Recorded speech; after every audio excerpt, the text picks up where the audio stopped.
Olá, você leitor do Conchunete que nos acompanha aqui na TV Conchunete. Recebo aqui nos nossos estúdios o defensor Celso Araújo, que é coordenador do Núcleo de Cidadania da Defensoria Pública do Acre.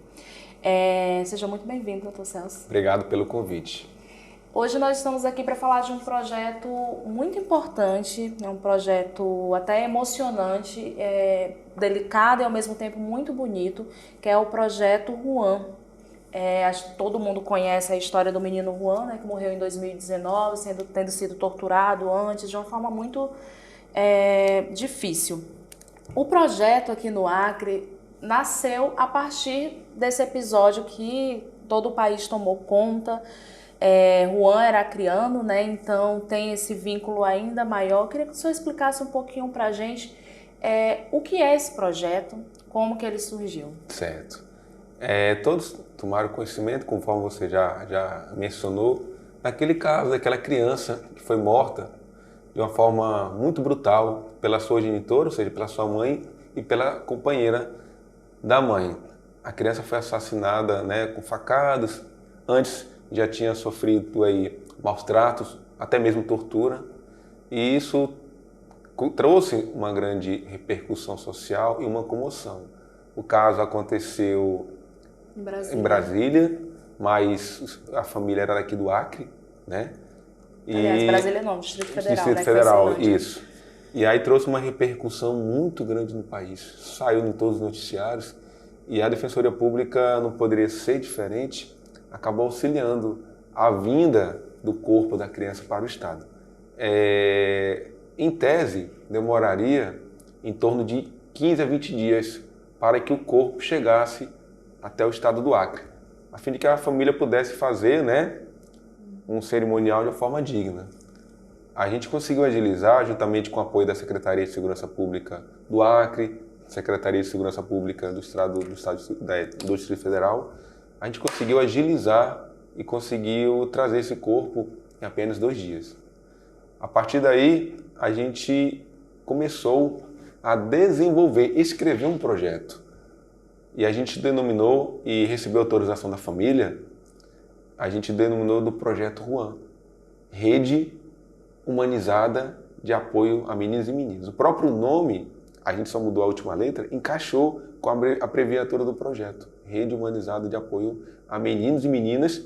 E esse projeto trata especificamente de prevenção, mas também da atuação em situações em que a violência já acontece com crianças. O projeto trata com crianças, ou seja, de 0 a 11 anos. Pela lei crianças é considerado de 0 a 11 anos. E, na minha opinião, né, é um dos projetos mais emocionantes, um dos projetos mais relevantes, porque a gente está tratando com uma parcela, com uma idade em que as crianças não têm que se socorrer, né? Um adulto ele consegue se socorrer ligando, correndo, saindo daquela situação de agressão. A criança não. Quando a criança sofre um tipo de violência, seja violência física, violência sexual, psicológica, ela vai procurar quem? Ela vai procurar a família. Mas a família, na maior parte das vezes, é a causadora daquela agressão. Então a gente acabou desenvolvendo esse projeto. Esse projeto está atuando com crianças que são vítimas de violência. Esse projeto ele atua em 2 eixos. No eixo preventivo, que é a capacitação da rede de educação. Fizemos um termo de cooperação com o município de Rio Branco. Vamos capacitar toda a rede municipal de educação e de saúde, porque boa parte das situações, a escola é a porta de entrada. A escola é o momento em que é identificado o problema que está acontecendo com a criança.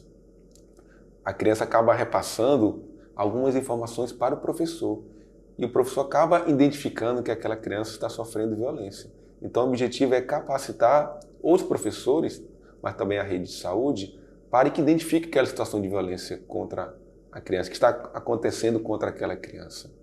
Então, tem um eixo preventivo, que é aquela capacitação, e também há um outro eixo, quando a criança ela sofre a violência, para onde nós vamos encaminhar. Então, a Defensoria Pública, juntamente com todos os outros parceiros, aperfeiçoou está aperfeiçoando essa rede de proteção para que a criança seja encaminhada ao devido setor responsável. Por exemplo, a criança pode estar precisando de alimentos, de uma guarda, de uma situação que precise de medicamentos, né? Toda aquela questão que envolva a vulnerabilidade, a Defensoria Pública atende, mas também há outros parceiros, Ministério Público, Tribunal de Justiça, Conselho Tutelar, a própria rede municipal de educação e de saúde, Defensoria Pública da União, Ministério Público do Trabalho, que às vezes é de trabalho infantil, às vezes a criança precisa de um benefício, que a criança ela sofre algum tipo de problema, aí tem a Defensoria Pública da União. Nós temos apoio de universidades também. Então esse projeto visa atender também aquela criança que está sofrendo e que houve identificação de um problema. Porque a criança que sofre uma violência, ela precisa de um tratamento, seja um problema, questão física, um problema sexual, tratamento psicológico. E a gente não pode abandonar as crianças, porque uma criança que sofre uma violência tende também a ser um adulto que vai replicar essa violência. E segundo dados que nós temos do Disque 100, em apenas 5 meses do ano passado, ou seja, em apenas 5 meses de 2021, de janeiro até maio de 2021, foram identificados apenas pelo Disque 100 6 mil casos de violência contra crianças no país. 6 mil casos que foram identificados pelo Disque 100, fora outros casos em que as pessoas acabam não ligando, porque há um grande número de subnotificação, de violências que acontecem, só que não são registradas. Então aí vamos multiplicar aí por 10, imaginamos que essa subnotificação é muito grande, e a maioria dos casos identificados pelo Disque 100, a maioria das agressões vem da família ou de pessoas próximas da família. 30% são violências, é violência causada pelos pais, e 60% violência causada por familiares próximos da família ou pessoas muito conhecidas da família. Então aí, se a gente for mencionar, 90% das agressões que as crianças sofrem ou é do pai, da mãe, ou de um tio, de um primo, ou de uma pessoa, um amigo muito próximo da família. Então é uma situação muito alarmante, que a gente precisa mudar essa situação, e a Defensoria Pública está desenvolvendo esse projeto para tentar reduzir o caso de violência, principalmente no nosso estado do Acre, em que, segundo dados, segundo estatísticas, o Acre é o segundo estado do país onde há o maior índice de violência contra crianças. Nós já somos o primeiro de violência contra mulheres. E também nós somos de violência contra crianças o segundo. E essa realidade tem que ser modificada, tem que ser mudada. A gente precisa dar um basta nessa violência contra a criança. E conforme eu já mencionei, a criança ela não tem que se socorrer, um adulto consegue se socorrer. Um adulto consegue correr, consegue sair daquela situação de violência que está acontecendo na família. Agora a criança vai correr para quem? A criança acaba ficando reprimida, ficando sem meios de se livrar daquela situação. Então ali é uma parte muito vulnerável à criança. E a criança naquele período está em desenvolvimento da sua personalidade, do seu caráter, acaba tendo um desvio na sua personalidade, no seu caráter, porque acaba tendo um problema, né, muito grave. Ela precisa posteriormente passar por um tratamento psicológico. Imagina a criança que sofre um abuso sexual, que situação que ela fica, né? Ela precisa de um tratamento médico, tratamento psicológico, e a pessoa que praticou esse crime irá responder pela justiça aí pelos supostos crimes que ela tenha praticado contra a criança. Quando uma criança ela sofre algum tipo de violência, desestrutura toda uma família, desestrutura a família, o pai ou a mãe acaba respondendo, os dois, porque também há muitos casos em que a mãe também responde por omissão. A mãe tem conhecimento e se omite diante dessa situação. Então ela acaba também tendo parcela de sua contribuição no caso e acaba desestruturando toda a família. É o pai ou a mãe, ou os dois que respondem ao processo, é a criança que sofre o problema, e aquela criança ela é retirada do seio familiar, de sua família. E muitos casos daquelas crianças são encaminhadas para o educandário, porque não tem nenhum outro familiar que queira cuidar da criança ou que não tenha condições de cuidar da criança. Então acaba desestruturando toda a família. São os pais e principalmente a criança que acaba sofrendo. Porque a gente não pode deixar de informar, né, que a gente precisa salvaguardar a vida daquela criança. Porque a criança está em estado de formação da sua personalidade, do seu caráter, e aquela criança não tem para quem se socorrer num momento de dificuldade. E a gente ainda, né, está no meio da pandemia, e quando você fala de subnotificação, no ano passado, por exemplo, as crianças não estavam indo para a escola. Pois é. Que é onde geralmente elas se salvam ali, né? Conseguem pedir uma ajuda. A questão da educação sexual dentro das escolas também a gente tem visto muitos exemplos de que fazem as crianças entender que aquilo que está acontecendo dentro de casa não é normal, é um abuso. Então a subnotificação, que normalmente já é alta, cresceu muito na pandemia. Cresceu muito. E é importante essa capacitação do professor, porque na maioria das vezes o aluno, aquela criança que está sofrendo vítima de violência, não vai dizer, professor, estou sofrendo violência. Ela vai identificar por sinais. Às vezes é um desenho que a criança faz, que o professor, fazendo essa capacitação, ela vai identificar que aquela criança está sofrendo violência. E a Defensoria Pública está compromissada, né, em fazer essa capacitação. A gente está em via de licitação, da contratação de uma pessoa jurídica, e essa pessoa jurídica vai fazer uma capacitação com esses professores para que eles tenham conhecimento de como é que funciona, de que forma pode procurar, de que forma pode acionar o núcleo do projeto Juan, porque esse núcleo do projeto ele vai contar com profissionais da área de psicologia, serviço social, e nós estamos contando com um apoio muito grande do município de Rio Branco, que acabou nos cedendo psicólogo, acabou nos cedendo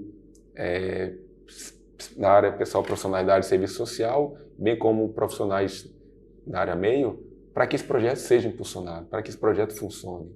Inclusive, nós até já visitamos a sala onde vai funcionar o núcleo do projeto Juan. É importante isso. O projeto já está funcionando. Já está quase. Mas ele ainda não foi lançado oficialmente, isso, né? A gente está quase já funcionando, né? Já tem uma sala que já identificamos, essa sala já foi pintada. Esse projeto já está quase já em vez de ser lançado. Porque já temos uma sala, estamos fazendo a sua devida estruturação com equipamentos de informática, com computadores, para que os profissionais trabalhem de forma digna, porque a gente sabe que a demanda vai ser muito grande. A partir do momento que esse projeto oficialmente for lançado, imagina o grande número de casos em que essa rede será acionada. E esses profissionais precisam estar capacitados, precisam estar bem estruturados para que a gente atue de uma forma firme e cesse essas agressões que estão acontecendo contra crianças.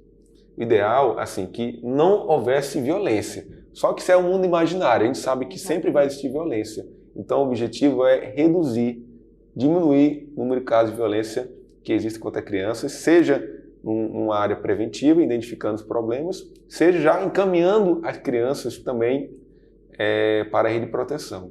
A gente também fará palestras educativas nas escolas, orientando sobre essa questão da violência. Então a gente está fazendo parcerias com outras instituições para que também a gente ajude a formular políticas públicas no sentido de conscientizar os pais sobre a questão da violência.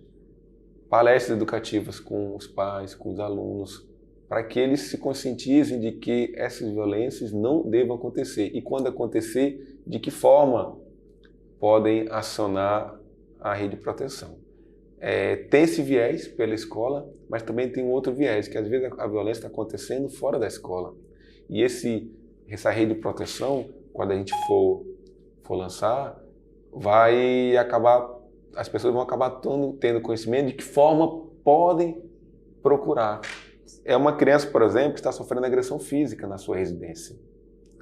E aquela criança não está estudando. Como é que a gente faria para estar auxiliando? Ou uma criança que está em situação de mendicância na rua, que está em situação de vulnerabilidade e não está estudando. De que forma a gente pode assinar essa rede de proteção? As pessoas em breve terão conhecimento do projeto em breve terão conhecimento dos canais, dos meios de comunicação que a gente vai estar lançando, divulgando, para estar informando a situação. Porque muitas vezes o vizinho ele pode atuar como esse intermediando, Sim. né? Isso, que identifica aquela violência, aquela... Agora, doutor Celso, quando eu falei mais atrás aqui, um pouquinho da desestrutura familiar, tem também uma questão que eu queria saber se esse projeto vai atender, que é muitas vezes a culpa, né? A mãe não sabia que o padrasto, ou o pai, ou a outra pessoa da família estava abusando da criança. E aí desestrutura, porque aí ele respondeu, digamos, ele foi preso, está lá respondendo, mas a família ficou. A mãe fica com a culpa, a mãe fica com uma criança desestabilizada, as irmãs, os irmãos, os tios, todo mundo com aquele sentimento de que deveria ter protegido e não percebeu. Esse projeto vai auxiliar também em toda essa estrutura? Sem dúvida. Não só a criança, como também o adulto, seja o pai ou a mãe, que não tinha conhecimento.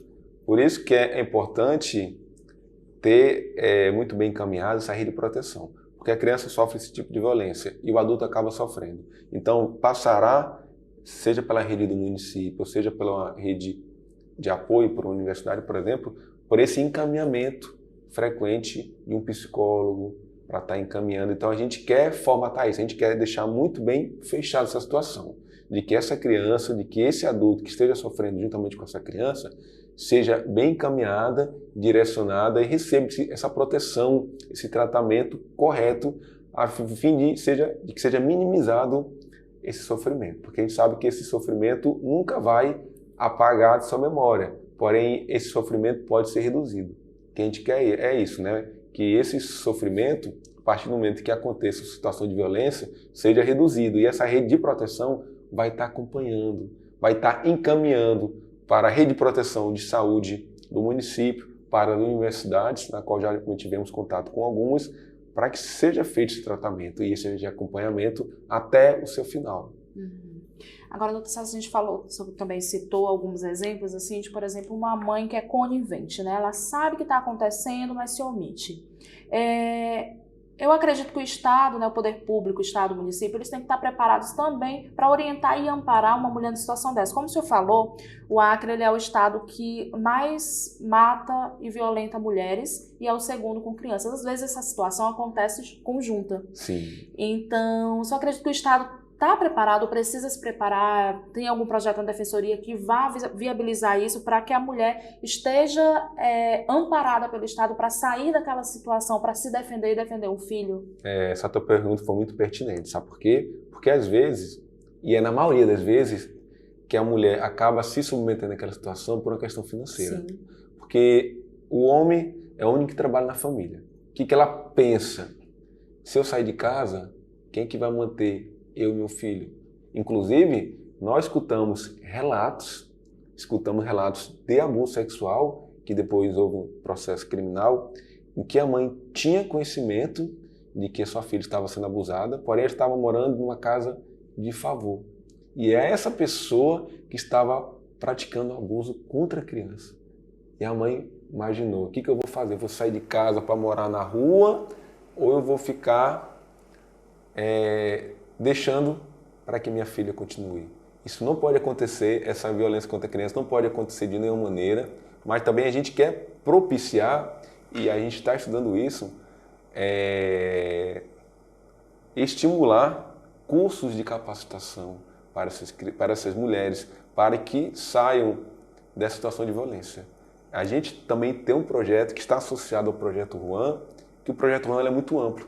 Ele também tem essa questão de capacitação das mulheres.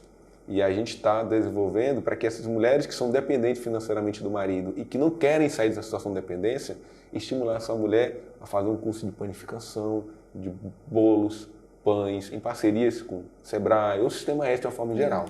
A gente também está nessas tratativas, porque a gente sabe que muitas vezes a violência acontece porque a mãe ela tem conhecimento e de que só que ela não tem para onde ir. Ela, vou morar na rua, eu vou ficar nessa situação de submissão, de uma condição que minha filha está sofrendo abuso, eu estou sendo maltratada também, que a mulher, a maioria das vezes, também é maltratada, e acaba se submetendo a isso e deixando que isso continue. Também a gente tem esse projeto, juntamente dentro do Projeto Juan, Inclusive, a gente já conversou com as nossas equipes internas, estamos em tratativa para que haja cursos para essas mulheres. Mulheres que são vítimas de violência, para que haja essa capacitação e assim ser livre desse agressor que está dentro de sua residência. Além do acompanhamento psicológico dela, né? Porque muitas vezes a mulher é capacitada, isso é um mas conjunto. ela é impedida pelo homem de exercer uma profissão. Isso é um conjunto, porque a mulher tem que ser capacitada, porque ela não sabe com o que trabalhar, capacitada para trabalhar, vender seu bolo, vender seu pão, abrir sua microempresa, isso vai ter lá a supervisão do Sebrae. Além disso, e a questão do psicológico. A mulher vai ser capacitada, mas precisa de um tratamento psicológico da violência que ela sofreu e da criança que ela sofreu também. Então é um conjunto, por isso que esse projeto ele é muito amplo, porque ela trata com criança, mas também trata com adulto. E de que forma esse adulto pode sair dessa situação de violência? Quando a mulher adquire a sua independência. E quando ela não mais se submete àquela situação de violência que está acontecendo dentro de casa.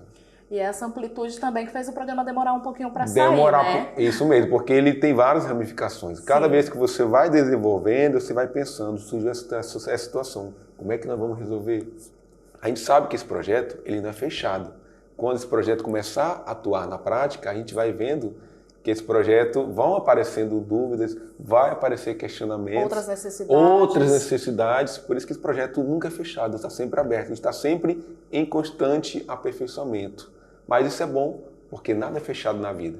Sempre você está em constante evolução. E essa evolução é importante para o nosso aprimoramento, né? Seja social, seja nosso aprimoramento moral. E esse projeto tem esse viés, né? De sempre estar aprimorando, de que a gente alcance essa necessidade, que é a criança, que é o seu familiar mais próximo, seja pai ou a mãe, que está em situação de vulnerabilidade também.